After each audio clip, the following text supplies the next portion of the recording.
26 février 2021. Je poste une vidéo sur mon ancienne chaîne YouTube annonçant que je mets toutes mes vidéos en privé. La raison de cette action, une meuf. Plus précisément ma crush de l'époque. Et vous vous en doutez, j'ai fait ça juste parce que j'avais peur qu'elle tombe sur une de mes vidéos et qu'elle se foute de ma gueule. À l'époque, je devais avoir genre 15 ans. Et je devais probablement être très affecté par le regard des autres, que ce soit cette meuf là ou les gens à l'école. Je voulais devenir connu moi, avoir des abonnés et tout, mais j'avais trop peur de me relancer à cause de ça. Vous aussi, vous avez probablement déjà voulu lancer, je sais pas moi, une chaîne YouTube, un compte Twitch, un compte TikTok, et même que selon vous, c'est même facile d'en faire un. Mais en vrai, non, hein, et vous le savez, ce n'est pas si facile de percer sur une plateforme. Et selon vous, c'est quoi l'étape la plus difficile lorsqu'on se lance sur YouTube? Peut-être la recherche de sujet? Ah je sais, c'est la maîtrise du montage, non? C'est quoi? C'est réaliser la miniature? Peut-être c'est avoir une bonne élocution? Non, le plus dur c'est de cliquer sur le bouton publier pour la première fois.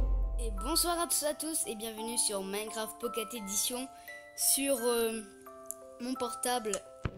À la fac, dans ma promo, il y a pas mal de gens qui savent que j'ai une chaîne YouTube. Je me souviens du jour où ça a un peu tourné, les gens faisaient des blagues un peu en mode « Oh, mais c'est Rafedit, le vrai, est-ce que je peux prendre une photo avec toi ?» Et moi honnêtement, ça me gênait un peu. Et ça allait car je n'ai plus 15 ans. Il y en avait, je pense, ils disaient ça vraiment pour rire et même trouvaient ça un peu stylé. Mais je suis sûr que certains d'entre eux, au fond d'eux, se foutaient un peu de ma gueule. Ça, c'est probablement la chose dont vous avez peur. Surtout que moi, le moment où ça a commencé à un peu en parler, c'était à peu près au même moment où ma chaîne commençait à décoller. Alors que vous, si les gens voient votre chaîne un peu éclatée là, et ben c'est sûr que ça va être encore plus gênant. Et je peux tout à fait comprendre. S'il y a un nombre à 5 chiffres à côté de vos abonnés, alors vous pouvez être sûr que personne vous fera chier avec ça. Mais pour rappel, ce n'est pas votre cas. En fait, il y a pas mal de personnes qui fantasment juste sur le fait de réussir. Vous vous voyez déjà avec les 1000 abonnés, etc. Par exemple, j'ai un cousin, il a 10 ans et il me fait très rire quand il me parle de sa future chaîne YouTube. Il veut être youtubeur et faire des vidéos sur Minecraft. Il a créé sa chaîne, m'a même demandé des conseils, et c'est là que tout s'est un peu mal passé. Déjà, il a pris énormément de temps avant de trouver son pseudo YouTube, faire sa bannière et son logo. Il a même fait des genres de sub goals, en mode à 100 abonnés, je fais une vidéo de remerciement. À 1000 abonnés, je vous montre ma tête en vidéo. Ça fait genre 2 ans qu'il a lancé cette chaîne et n'a toujours pas posté une vidéo. Pareil, j'ai une amie et elle veut faire des genres de documentaires sur YouTube. Bref, elle veut se filmer, explorer d'autres pays, des trucs comme ça.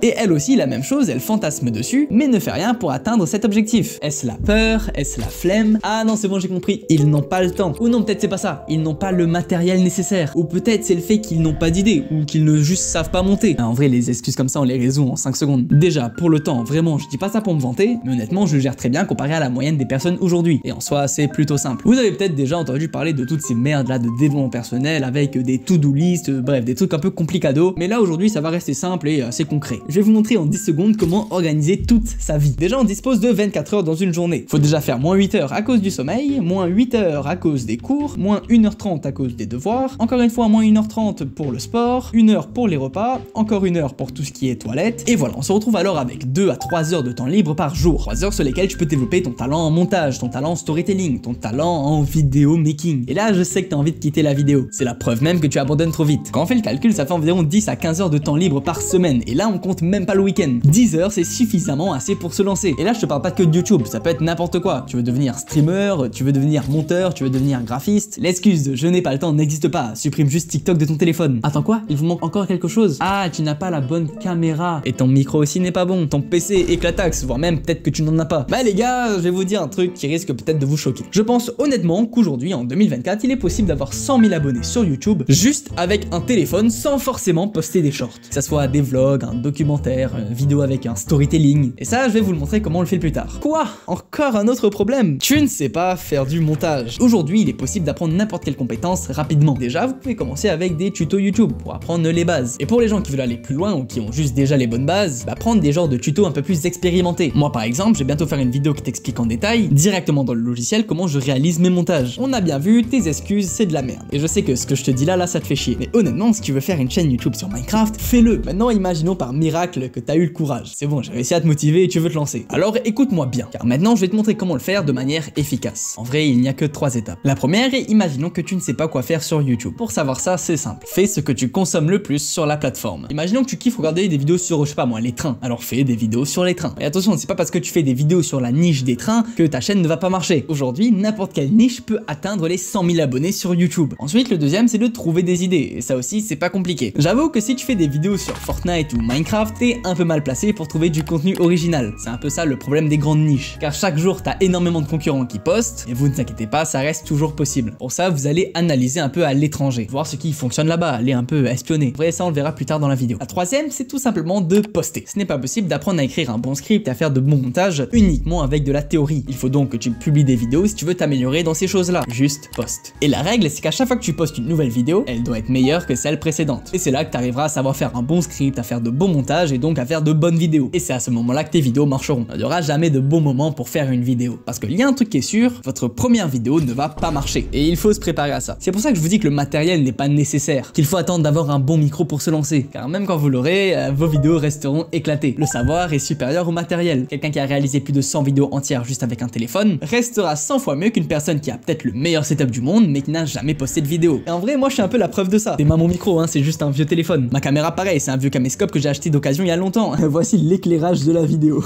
Récemment j'ai acheté un nouveau PC, mais dites-vous que mes premières vidéos, elles étaient montées avec cette merde. Autre exemple, t'as ce youtubeur qui filme toute sa vie à l'iPhone, il fait ses montages avec CapCut, les poste sur YouTube et ça marche de fou. Ok Raph, j'ai compris, il poste des vidéos et tout, mais t'as rien d'autre à nous apprendre. J'avoue que le conseil que je vous donne depuis le début est un peu éclaté. On pourrait résumer tout ce que j'ai dit en poste des vidéos, bordel de merde. En vrai, vous avez raison, vous avez besoin d'autres astuces. Et de vraies astuces. Non, parce que je te connais. T'es le genre de gars qui te demande comment percer sur YouTube et tu regardes des vidéos de merde et qui t'expliquent des trucs un peu éclatax. Poste des vidéos de plus de 21 minutes, ça va t'aider pour ton référencement. Il est très important de poster tes vidéos le week-end pour être sûr que ta vidéo marche bien. Il faut que tu fasses des shorts pour attirer de l'audience et avoir plus de vues sur tes vidéos longues. Ajoute bien des tags à chacune de tes vidéos, ça va faire marcher pour le référencement. Et vous savez quoi, moi aussi je peux faire ce genre de tuto, hein. Portez du rouge dans vos vidéos. Le rouge est une couleur vive et donne aux spectateurs l'envie de consommer. D'ailleurs, il a la même couleur que le bouton s'abonner, donc abonnez-vous.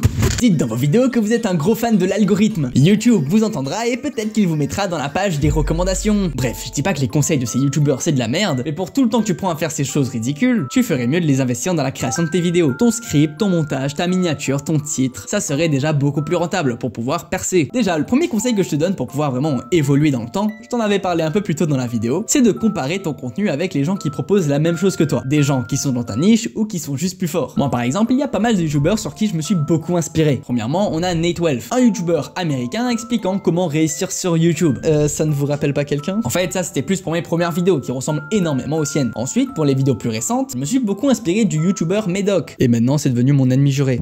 En termes de montage, vous le savez très bien, je me suis beaucoup inspiré de celui de LohanLV. Même si on ne propose pas la même chose, ça ne m'empêche pas de m'inspirer de son style de vidéo. Il faut aussi que tu analyses ceux qui ont marché et ceux qui n'ont pas marché pour eux. Tu utilises les erreurs des autres pour ne pas les reproduire à ton tour. Par exemple, le youtubeur LohanLV. Récemment, il a voulu changer le style de ses vidéos, mais ça n'a pas marché. Et cette erreur que lui a faite m'a appris qu'il ne faut pas changer le type de vidéo du jour au lendemain. En plus d'analyser les vidéos des autres, il faut que tu analyses les vidéos à toi. Voir ce qui a marché et voir les erreurs que tu as réalisées. Moi, ça m'arrive souvent d'aller sur ma chaîne, trier mes vidéos par nombre de vues, voir ce qui a bien marché, de comprendre pourquoi ça a bien marché. Est-ce que c'est grâce au hook que j'ai fait? Est-ce que c'est le sujet qui est intéressant? Est-ce que c'est le montage qui est plus travaillé que d'habitude? Et par exemple, si vous vous souvenez vous avoir appliqué sur l'écriture de la vidéo, alors appliquez-vous sur l'écriture pour vos prochaines vidéos. Et ça marche aussi si les vidéos n'ont pas marché. Regardez vos anciennes vidéos, celles qui ont le moins de vues, et essayez de comprendre pourquoi elles ont flop, voir vos qualités et vos défauts. Donc voilà, après avoir posté tes vidéos, vous pouvez maintenant demander l'avis à quelqu'un. Si vous ne voulez pas trop montrer vos vidéos à vos proches, vous pouvez toujours demander l'avis sur mon serveur Discord. Autre conseil que je vous donne, c'est que dans ce serveur, essayez de donner vous-même des avis sur des montages. Car en analysant les erreurs des autres, on se rend compte de ces erreurs à soi. Et de toute façon, si vous n'aidez personne, alors personne ne vous aidera. Et voilà, vous avez donc un retour et vous pouvez donc améliorer vos vidéos. Récemment, j'ai remis en public toutes les vidéos de mon ancienne chaîne mise en privé. J'ai fait ça car je me suis rendu en fin de compte que tout ça, ça fait partie de moi. Bon, on va éviter les discours un peu clichés. En gros, j'ai décidé de m'en battre les couilles. Si ma crush tombe sur ces vidéos, au moins elle verra vraiment qui je suis et qu'est-ce que je fais. Et si elle trouve ça gênant,